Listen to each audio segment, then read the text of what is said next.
земле места, которым не зарастают тропы паломников. После посещения таких мест человек более оптимистично смотрит на мир, становится чище, а главное – добрее. Свято-Елисеевский Лавришевский монастырь – одно из таких удивительных мест. 5 ноября – это особенный день для этой обители – День памяти преподобного Елисея Лавришевского, основателя монастыря. Бронзовый памятник православному подвижнику на территории монастыря был установлен 5 ноября 2009 года. Памятник представляет собой бронзовый трехметровый монумент святого, сидящего и погруженного в молитву, но при этом одна рука его сложена для благословения. Обитель затаилась на берегу Немана недалеко от Новогрудка. А 5 ноября в любую погоду сюда с молитвой спешат паломники и прихожане. На праздничной литургии было многолюдно и в этот раз. Жители близлежащих деревень, поселков, кто-то приехал издалека. Праздничная служба проходила в летнем храме, необыкновенно торжественно и красиво. Песнопения растекались над лесом, молитвы священников были неторопливы и величественны. Со всеми святыми помянувшие сами себе друг друга, и весь живот наш Христу Богу предадим. Себе, Господи! Для меня важно присутствие людей. Когда обитель пуста и здесь нету духовной составляющей, это только будут стены, а это мертвое здание, мертвая обитель. А если здесь будут находиться души людей, стремящихся к Богу, то это будет все говорить о том, что мы стремимся к лучшему, к добру, к свету, к Богу. Это очень особенный день, потому что Святой Елисей – это наш особый покровитель, и поэтому мы особенно чтим этот праздник. Атмосфера в монастыре всегда особая. Она пронизана горячей молитвой священства, монашествующих трудников и паломников, приезжающих сюда из разных уголков. У каждого к этой святыне своя дорога. Но все без исключения обретают здесь внутреннюю гармонию. А кому-то в месте возрождающейся обители удается восстановить или даже воздвигнуть свой собственный храм. Храм своей души. Возрождение продолжается, я бы сказал. Этот процесс непростой.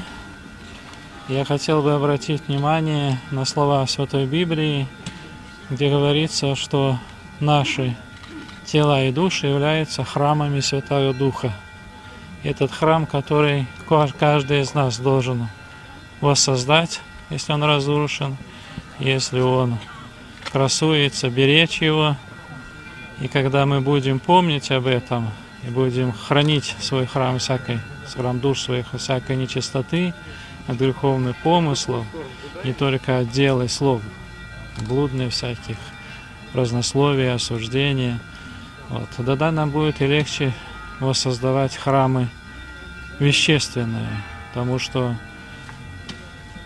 разрушение храмов вещественных явилось следствием того, что были разрушены храмы в сердцах человеческих. И чем быстрее мы будем восстанавливать в своих сердцах храмы, тем большая тяга у нас будет восстанавливать храмы вещественные, храмы Божии, потому что наши храмы, наших телес и душ подзарядку получают именно в этих храмах, вещественных домах Божьих.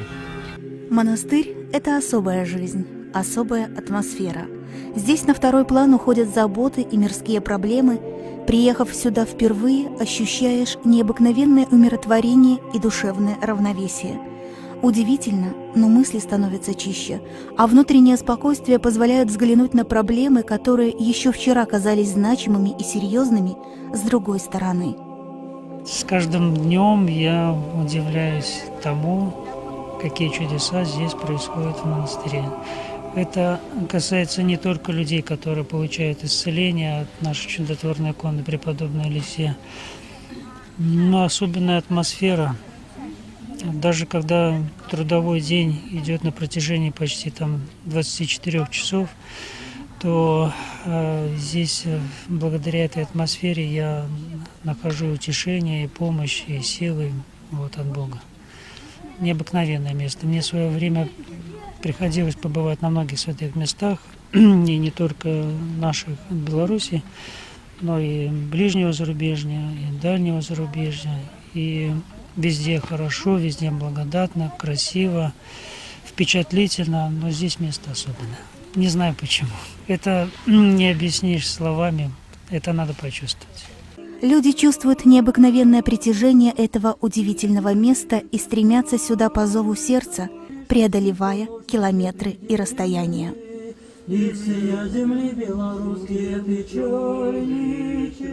Ведь это не просто монастырь, это лавра. В XIII веке это была лавра, и у Господа она осталась лавра. И очень много знаков тому и доказательств вот этой сильнейшей благодати, которая здесь находится. По-моему, каждый человек, который здесь побывал, он возвращается и снова, и снова. Вот. И даже вот некоторые, приехав сюда однажды, говорят: все, я здесь остаюсь. Я помню, тоже приехала сюда первый раз. Вот, и мне настолько было здесь, посетила сильнейшая благодать. Я говорю: батюшка, я здесь остаюсь. Он говорит: Татьяна, как же вы останетесь? Это же мужской монастырь. Вот, но в скорости случился здесь пожар, полностью сгорел жилой корпус, и нужна была большая помощь, поэтому батюшка бросил клич во все концы: приезжайте, нужна помощь. И вот мы тут уже приехали, создалось сестричество, и вот многие остались и стали здесь трудиться. Свято-Елисеевский и Лавришевский мужской монастырь – один из древнейших монастырей на белорусской земле. Первое упоминание о нем относится к 1225 году. В XIII веке монастырь был центром летописания в Беларуси. Около 1329 года для Лавришевского монастыря было написано рукописное Евангелие. Этот уникальный рукописный памятник белорусского книгописания хранится сейчас в библиотеке имени Чарторийских в Кракове. Именно из записей в Святом Евангелии известно, что древняя обитель называлась Пресвятой Богородицы Лавришевский монастырь. Это место особое, здесь место подвигов преподобного Елисея Лавришевского, святого, который близ Бога стоит. Вот. Здесь много подвязалось монахов, и предание гласит, что название Лавришевский произошло от слова «лавра», то есть это когда-то был знаменитый монастырь, большой монастырь, и эту мысль подтверждает то, что до сих пор хранится Лавришевское Евангелие в Кракове. Думаю, что это свидетельство тому, что действительно здесь не маленький был монастырь. Судьба старейшего монастыря Беларуси сложна. Исторические события, центром которых неоднократно становилась земля Новогрудская, не щадили древнюю святыню. Первый раз монастырь был разорен около 1530 года, предположительно татарами. Перед разорением мощи преподобного Елисея Лавришевского были сокрыты в землю. Не найдены они до сих пор. Проходили годы, и монастырь вновь начинал жить, становясь оплотом православия на белорусских землях. В Первую мировую войну немецкая армия разрушила постройки, храм сгорел. На этот раз возродиться монастырю предстояло только в конце XX века. Каждый раз, когда посещаешь святое место, испытываешь какое-то внутреннее успокоение, внутреннюю радость. Ну и, конечно, радует, что невзирая на то, что монастырь находится в деревне глухой, даже в лесу, сюда приезжают люди, и отец-наместник не унывает с братьей, а трудится, как говорится, засучил рукава в поте лица. И каждый раз, когда я приезжаю, вижу все новые и новые успехи, достижения. Это меня, конечно, очень радует. Последнее, третье возрождение Лавришевской обители было начато в 1993 году, когда было освящено место, где ранее стоял монастырский храм. Говорить, если будете ходить молиться, будем строить. А мы со слезьми, тут нас 3 женщины были, вот, со слезьми плачем, будем молиться, только постройте нам, как было ж куда ходить. И вот нам что построили. Вот. И сегодня я гляжу на этот народ. Я просто радуюсь душою. Думаю, я век не подумала, что так будет. Через 4 года после освящения места началось строительство церкви-памятника точно там же, где находился древний монастырь. У нас одна старейшая была, которая трохи знала лепей. Так говорить, вот тут сирень гэта, тут же должно быть фундамент. Стали раскапывать, правда, якраз попали на фундамент. Ну и вот тут, ну что ж, да и все вручную. Вручную мешали, цемент, тут камень збирали, и все, мы это поднимали вручную, этот фундамент робили. Говорят, десятилетия борьбы с религией и надругательств над верой оставили свой глубокий след. Разрушать всегда легче, нежели позже восстанавливать. Вернуть людям веру сейчас непросто. Но и в те страшные времена было много людей, которые ни одного дня не прожили без молитв. Веру они сохранили и пронесли через всю жизнь, невзирая на преследование, лишение, гонения. Я верю, потому что мои родители верующие. Мои родители ходили в церковь, и вообще мы все такой род. Мы не станем, уставши, не помолившись, не пойдем есть. У нас такие были воспитания над нами. И они сами, и мы на их глядя. Вот мы. Вот поэтому я всю жизнь с 14 годов у церкви, у хоры. И в этих простых словах женщины, за плечами которой более 9 десятков лет, сокрыта великая мудрость. «Я верю, как верили мои предки, и свою веру я передам продолжателям своего рода». Сейчас большая пропаганда ведется по разрушению семейных устоев во всем мире, не только, может, в Белоруссии. Многое делается, чтобы эту тенденцию как-то уменьшить, разрушение семей. Так, в Белоруссии такие, как говорится, льготы, о которых в советское время даже невозможно было помыслить. Многодетным семьям предоставляется жилище, другие льготы. Ну а что делать, чтобы сохранить семьи? Нужно возвращаться к вере отцов, вере православной. Тогда все станет на место. Зинаида Петрович с верой жила всегда, и ее дорога всегда вела к храму. Вспоминает, как в церкви в Новогрудке святой с иконы смотрел ей прямо в глаза. Она не знала, что это преподобный Елисей Лавришевский, да и в монастыре тогда не слышала. Но так сложилось, что в истории возрождающейся обители ей была отведена пусть маленькая, но тоже страничка. Она с нежностью и трепетом вспоминает о знакомстве с батюшкой Серафимом и считает, что ей в жизни особенно посчастливилось, ведь она знала этого удивительного человека. Она вспоминает о том, как нелегко было всем начинать возрождать обитель. Здесь было построено на территории только храм, вот действующий этот зимний, и домик для жильцов, который сгорел. Больше ничего, никаких построек вообще не было. И вот представьте, моста не было, мост был там в Лосках только, там плавучий мост, все переправляли лодками.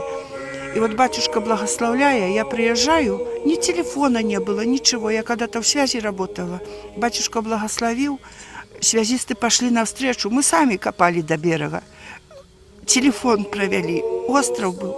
Было 2 послушника у батюшки. Это вот он в августе приехал, а где-то в сентябре уже, уехали по различным причинам люди. Он звонит мне и говорит: «Зинаида, я в печали. Все меня оставили. Я остался один на этом острове. Я даже не могу служить литургии, потому что некому ни свечу продать и прислуживать в алтаре некому». И мы тогда с мужем стали ездить сюда. На берегу Немана, среди лесов и болот, подражая древним пустынножителям, начинал свой подвиг святой Елисей. Спустя много веков в похожих условиях пришлось в 3-й раз возрождать монастырь. Большое препятствие в то время – это был Неман. Река весной разливалась, вот там кресты возле храма, до крестов.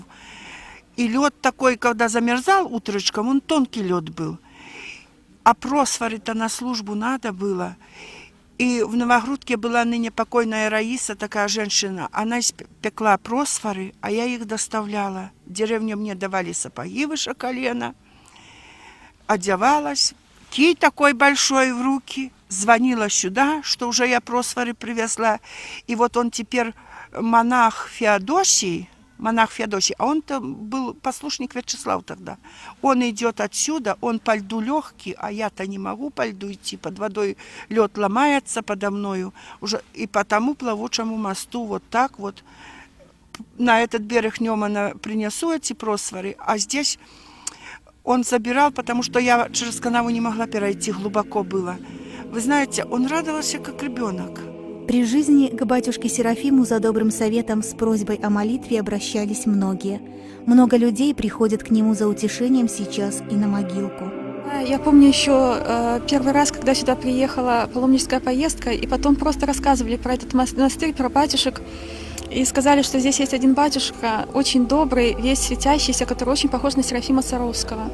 И когда я приехала сюда и увидела этого батюшку, то так оно и оказалось. Вот. И я была поражена, насколько добр он, насколько тактичен, и насколько хорошо быть рядом вот с этим человеком, потому что от него исходила какая-то особая благодать, тепло, любовь. И вот я даже подумала, что хотела бы остаться здесь при монастыре, чтобы всегда он был рядом, быть рядом с ним, потому что вот это вот изнутри, вот это тепло, любовь, оно все излучалось, все передавалось. Здесь, когда он служил сам один, еще были две певчие, Валентина и Анна. Анна жива до сих пор, ей 95 лет, а Валентина умерла. И вот батюшка говорил и им, и мне, что запомните, это место святое. Мы будем молиться, а потом мощи найдутся. Мощи сами себя обретут и сами явят себя народу. Я говорила, батюшка, это не при нашей жизни, мы уже все отойдем. А он говорит, а ты верь. Новое достижение обители сегодня особенно радует прихожан, на глазах которых происходит третье возрождение Свято-Елисеевского Лавришевского монастыря. Было очень сложно 5 лет назад, когда здесь было очень мало людей, приходилось выполнять послушание за 5, но батюшка говорил, потерпите чуть-чуть, это всегда так вначале сложно, потом все будет. И действительно, оно так как-то очень чудным образом все быстро происходит. Господь и людей послал, и построилось много чего, буквально на глазах, с Божьей помощью, по молитвам. Хотел бы, чтобы эта обитель была менее известной, поскольку монашеская жизнь, она проходит в уединении. Понятно, люди должны приезжать, и мы должны им помогать по мере возможности, это наш долг, но все-таки уединенность места, первозданность ее вида, девственность ее по своему расположению, вот эта природная база вокруг, это все хотелось бы, чтобы осталось в том состоянии, как оно есть. Это не значит, что я не хочу, чтобы люди не знали, пусть они знают свои исторические ценности, это наше духовное богатство, но хотелось бы, чтобы она была такая вот настоящая обитель, тихая, островок покоя, благодати, где человек может приехать, уединиться и найти себе покой и радость. Над стенами приходится трудиться много, а еще больше, не скрывает наместник монастыря, над душами людей. В жизни поменялись ориентиры, обогащение, материальное благо – вот главные ценности наших дней. Есть такое высказывание святых отцов: молитва и труд все перетрут.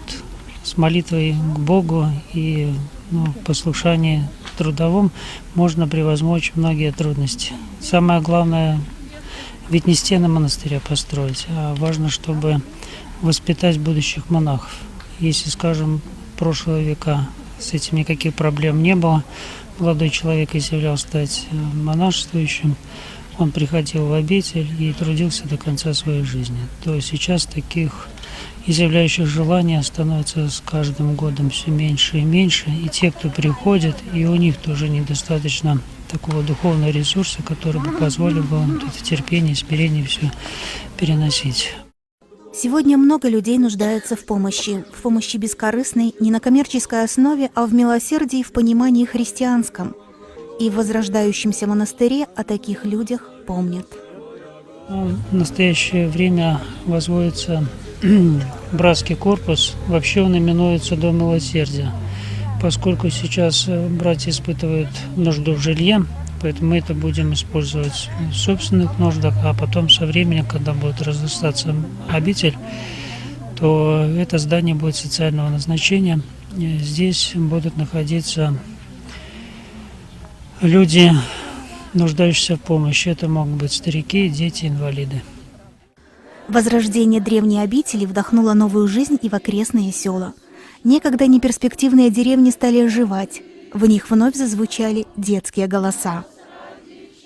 7 лет назад, когда я сюда приехал, то на процентов 30-40 было только местное население и, скажем, не самого такого благовидного вида. А потом по возрождению монастыря люди стали тянуться. Это люди православного вероисповедания, люди, которые с желанием потрудиться на благо и возрождение монастыря. И это повлияло не только на нашу деревню, население, а близлежащее даже население. Купецк, Лаврышево, Лоски, сейчас везде скупаются дома ради того, чтобы помочь обители возродиться. Наша деревня уже такая, можно сказать, была вымирающая здесь, а сейчас очень много домов куплено приезжими, люди приезжают из Минска, из Бреста, и покупают здесь дома, остаются и семьями, и молодые, разного возраста, и даже приехала к нам одна семья из Москвы. Тоже все там оставили, молодая семья с сыном приехали, остались здесь трудиться во славу Божию. И потому что здесь, конечно, очень сильная благодать, спокойствие, тишина. И можно каждый день на службу прийти. 8 веков Лавришевская обитель является тихой пристанью для тех, кто ищет Господа и дорогу к Нему. Сложно представить, сколько людей за эти годы возносило свои молитвы на этой земле. В основном как-то Господь приводит людей. Я уже рассказывала, как одна женщина молилась у иконы Божьей Матери, и Божья Матерь ей сказала: иди в Елисеевскую лавру, там ты получишь помощь. И она приехала в этот монастырь, хотя тогда она даже не знала, что это лавра, не знала, что можно сюда приезжать. А здесь жил один отец Лазарь, по-моему, может быть, даже еще с помощником. И она приехала, рассказала про свою беду, и батюшка Серафим молился святому Елисею. Сын ее перестал пить, и она оставила благодарственное письмо о том, что был такой случай. Не только в праздничный день приезжают паломники, но и в воскресные дни, и будние дни. Здесь много паломников. Это радует, это как раз один из таких симптомов выздоравливания нашего общества. Чем больше людей будет сюда приезжать, дышать кислородом вечности, познавать ценность своей жизни, Богом данной, тем быстрее будет возрождение нашей страны. Сложно передать то ощущение, которое испытываешь в Лавришевском монастыре. Впечатление производят и насельники, и окружение. Пристань благодати среди леса. Здесь у каждого много собственных открытий, но как-то по-особенному воспринимаются слова батюшки Серафима, которые помнят и повторяют те, кто находился рядом с ним. Все, что мирское, оно пройдет, а что духовное посеешь, оно останется навсегда. Радуйся, Отче, сладкого меда, неутолимо правды Божия жажда. Радуйся, смиренно мудрее и целомудрее от юности искавы. Радуйся, чистоту душевную, Божье мира возлюбимый. Радуйся, в любви Твоей, как Господу ангела подражавый. Радуйся, заповедь Отца, аки таланты явные умноженный. Радуйся, верность голос сохранимый и во мнозе поставленный. Радуйся, пустынолюб за бескрайние Бога, всем бесподвижнище. Радуйся, верный послушниче, яро Святого Духа вместилище. Радуйся, Отче наш Елисей.